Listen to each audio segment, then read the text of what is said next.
उन्हाळ्याच्या दिवसांमध्ये आपल्याला भूक लागत नाही, त्यामुळे काही खावंसं वाटत नाही आणि सतत जर आपल्याला 30-30 चपाती खाऊन जर कंटाळा आला असेल, तर तुम्ही एकदा गव्हाच्या पिठापासून अशा प्रकारचा युनिक नाश्ता एकदा नक्की ट्राय करा. कारण हा नाश्ता तुम्ही लहानांपासून मोठ्यांना जर करून दिला तर ती अगदी बोटे चापून खातील इतका चविष्ट होतो. त्यामुळे रेसिपी तुम्ही शेवटपर्यंत नक्की पहा. सर्वात अगोदर मी इथे 2 कप गव्हाचं पीठ घेतलेलं आहे. जे आपण रोजच्या वापरामध्ये चपात्या करण्यासाठी वापरतो ना, तेच मी इथे 2 कप गव्हाचं पीठ घेतलेलं आहे.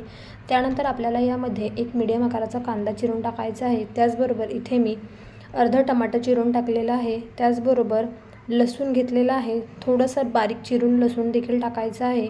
त्याचबरोबर इथे मी काही मिरच्या चिरून घेतलेल्या आहेत. 2 ते 3 मिरच्या मी यामध्ये चिरून टाकलेल्या आहेत. थोडीशी कोथिंबीर घ्यायची आहे. त्याचबरोबर चवीनुसार आपल्याला यामध्ये मीठ टाकायचं आहे. तर इथे मी साधारणतः 1 चमचा मीठ टाकलेलं आहे.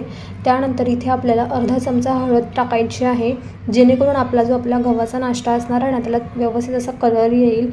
त्यानंतर इथे मी 1 कप बारीक रवा वापरलेला आहे. तर इथे मी पाहू शकता 1 कपमधून थोडासा रवा हा मी साईडला काढून घेतलेला आहे.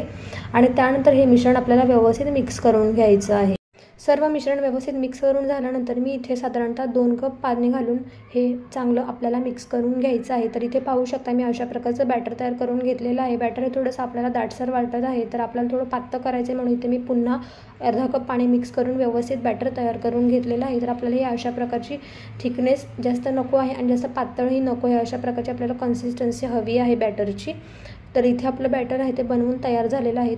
तुम्हाला जर हवं असेल तर तुम्ही याच्यावर तुमच्या आवडत्या प्रकारच्या भाज्या देखील टाकू शकता. जसं की तुम्हाला गाजर हवं असेल किंवा बीट हवं असेल तर ते देखील तुम्ही टाकू शकता. त्यानंतर इथे मी गॅस चालू केलेला आहे आणि त्याच्यावरती पॅन ठेवलेला आहे. अगदी थोडंसं तेल टाकून आपल्याला ते व्यवस्थित असं स्प्रेड करून घ्यायचं आहे. त्यानंतर आपण जे बॅटर बनवलेलं होतं ते याच्यामध्ये आपल्याला 2 पळी बॅटर टाकायचं आहे. तर इथे तुम्हाला किती दाटसर हवं आहे, किती पातळ हवं आहे, हे ते तुमच्यावरती अवलंबून आहे. तर इथे मी 2 पळी बॅटर टाकून व्यवस्थित असं ते हलक्या हाताने थोडंसं स्प्रेड करून घेतलेलं आहे, जेणेकरून त्याला व्यवस्थित असा गोल आकार येईल. त्यानंतर आता हे आपल्याला अगदी 1 ते 2 मिनटं मीडियम टू हाय फ्लेमवरती व्यवस्थित असं एका बाजूने शेकून घ्यायचं आहे. तर इथे आपलं एका बाजूने भाजून झालेलं आहे, पाहू शकता. अगदी आपण उलटण जर घातलं ना तर अगदी व्यवस्थितने निघतं, अजिबात खाली चिकटत नाही. फक्त आपल्याला याला सारखं हलवायचं नाही आहे. एका बाजूने आपलं व्यवस्थित हे भाजून झालेलं आहे. आता दुसऱ्या बाजूने देखील आपण अशाच प्रकारे अगदी 2 ते 3 मिनटं भाजून घेणार आहोत.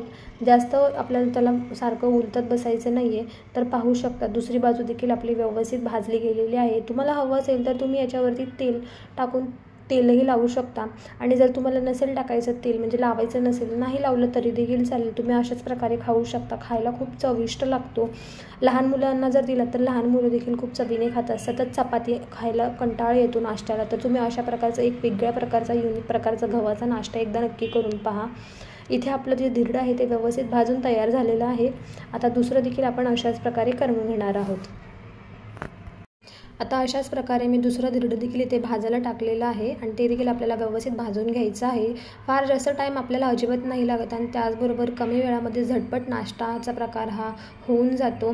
सतत तेच आपल्याला गव्हाच्या चपात्या खाऊन जर कंटाळा आला असेल तर तुम्ही अशा प्रकारे एकदा रेसिपी घरी नक्की ट्राय करा. लहान मुले देखील खूप चवीने खातील आणि त्याचबरोबर खूप हेल्दी देखील असतो. उन्हाळ्याच्या दिवसांमध्ये सतत तेच खाऊन खूप कंटाळा येतो, मग तुम्ही अशा प्रकारे रेसिपी घरी एकदा नक्की ट्राय करा. इथे आपले जे धिरडे आहेत ते व्यवस्थित बनवून तयार झालेले आहे. तुम्ही याला दह्याबरोबर किंवा सॉस बरोबर किंवा शेजवान चटणी बरोबर सर्व करा.